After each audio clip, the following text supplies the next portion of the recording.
There's a specific kind of prison that looks like success. The doors are unlocked, but you'd never dream of leaving. Your business is profitable. You're respected. Your calendar is full. From the outside, you've made it. But on the inside, you know the truth. You're not growing, you're just busy. You're treading water so hard, everyone around you thinks you're walking on it. This is a story about how to burn that comfortable prison to the ground. It's about 5 pieces of advice that feel like self-sabotage, but are actually the only way out. It starts, as these things often do, in a place you almost didn't go. You're at a hotel bar during a conference you nearly skipped. You're complaining to a friend, venting about how your business has been stuck for 2 years. Profitable, but stalled. You feel trapped by the very thing you built. As you describe how 80% of your revenue comes from one massive client, a quiet man sitting alone nearby looks over. He's unassuming, almost invisible. He waits for your friend to offer some useless platitude. Then he speaks, not to your friend, but directly to you. "Can I ask you something?" You nod, intrigued. He doesn't lecture. He just leans in, and as he delivers 5 uncomfortable truths, you grab a cocktail napkin and a pen, scribbling each one down as he says it. 5 lines that will change everything. The first is the hardest to hear. You've just explained how this single client is your anchor, your proof of stability. You're proud of that relationship. The man nods slowly. "That client isn't your safety net," he says. "They're your ceiling." He explains that as long as they dominate your time, your resources, and your team's headspace, you can never scale. Your innovation is chained to their needs. Their emergencies are your priorities. You spend a week paralyzed by this thought. Back in your office, you pull out a fresh notebook and transcribe the 5 lines from the napkin onto the first page. You stare at the first line. Your biggest client is your ceiling. Firing them feels like career suicide. But the fear of staying stuck is finally, just barely, greater than the fear of sinking. You make the call. The contract that represents the vast majority of your income is terminated. The next Monday is silent. Your inbox, for the first time in years, is empty. The constant, urgent noise that defined your life is just gone. And in that terrifying, beautiful silence, you pick up a pen and draw a firm, deliberate line through the first entry in your notebook. The silence quickly curdles into panic. You need to replace that income, fast. Your first instinct is to draft proposals undercutting your old rates, a desperation sale just to land something, anything. You pull out the notebook, its first line now crossed out. You turn to the second line. Don't price out of fear. The man at the bar had asked how you set your prices. You told him you looked at the market, at what competitors charged. He'd shaken his head. Your invoice isn't just a bill. It's a statement of what you believe you're worth.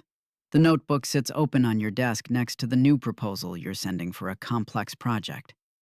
The old you would have quoted it at $10,000. Staring at the number, your hands are literally shaking. You delete it.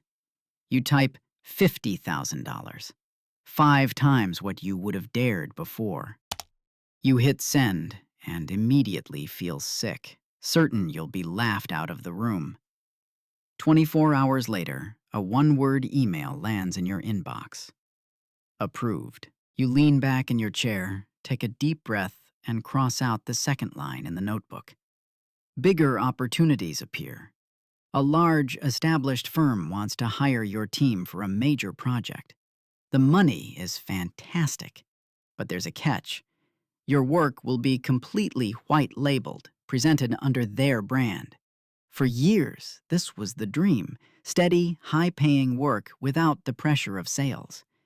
It felt safe. As you review the contract, you glance at the notebook on your desk. You open it to the third line, the first 2 now scored through. If they can't see your name, they can't ask for you. Every project under another company's banner is short-term cash for long-term invisibility. You're not building a business.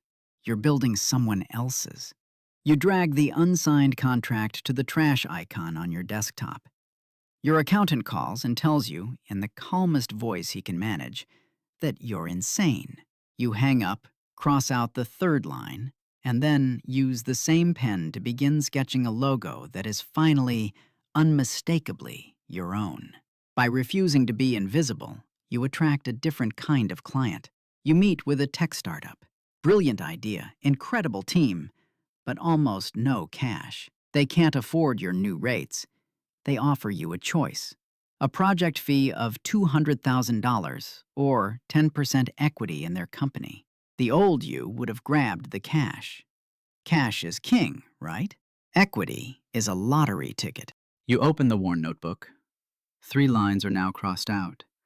You read the fourth. Work for your net worth, not the invoice. He'd said a fee keeps the lights on for the month, but equity can buy you freedom for life. It's a terrifying bet on their vision and your ability to execute. You let the $200,000 offer expire. You sign the papers for the equity. That night, for the first time, you see your name not on an invoice you sent, but on a company's list of owners.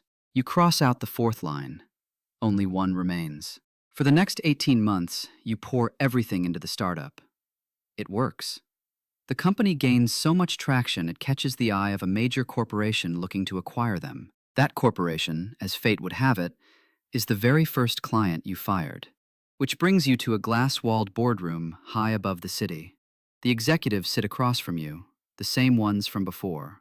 You see the thought forming on their faces. The reliable one. The safe choice is back. They think you're here, cap in hand, to get your old vendor contract back. You feel the well-worn notebook in your jacket pocket.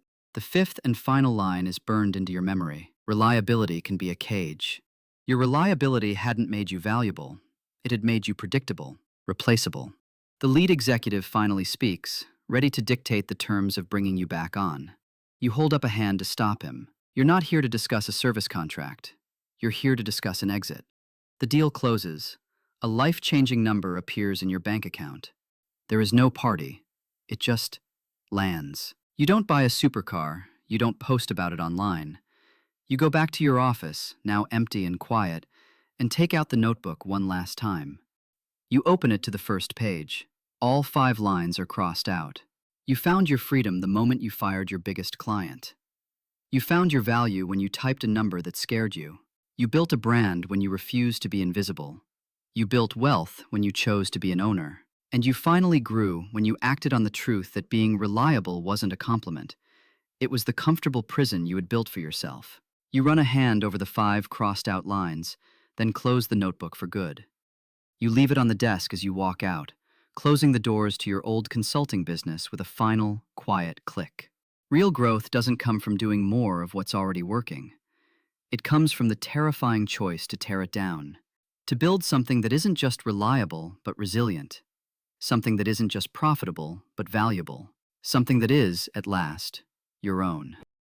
If you enjoyed it, subscribe to my channel for more quiet fortune stories.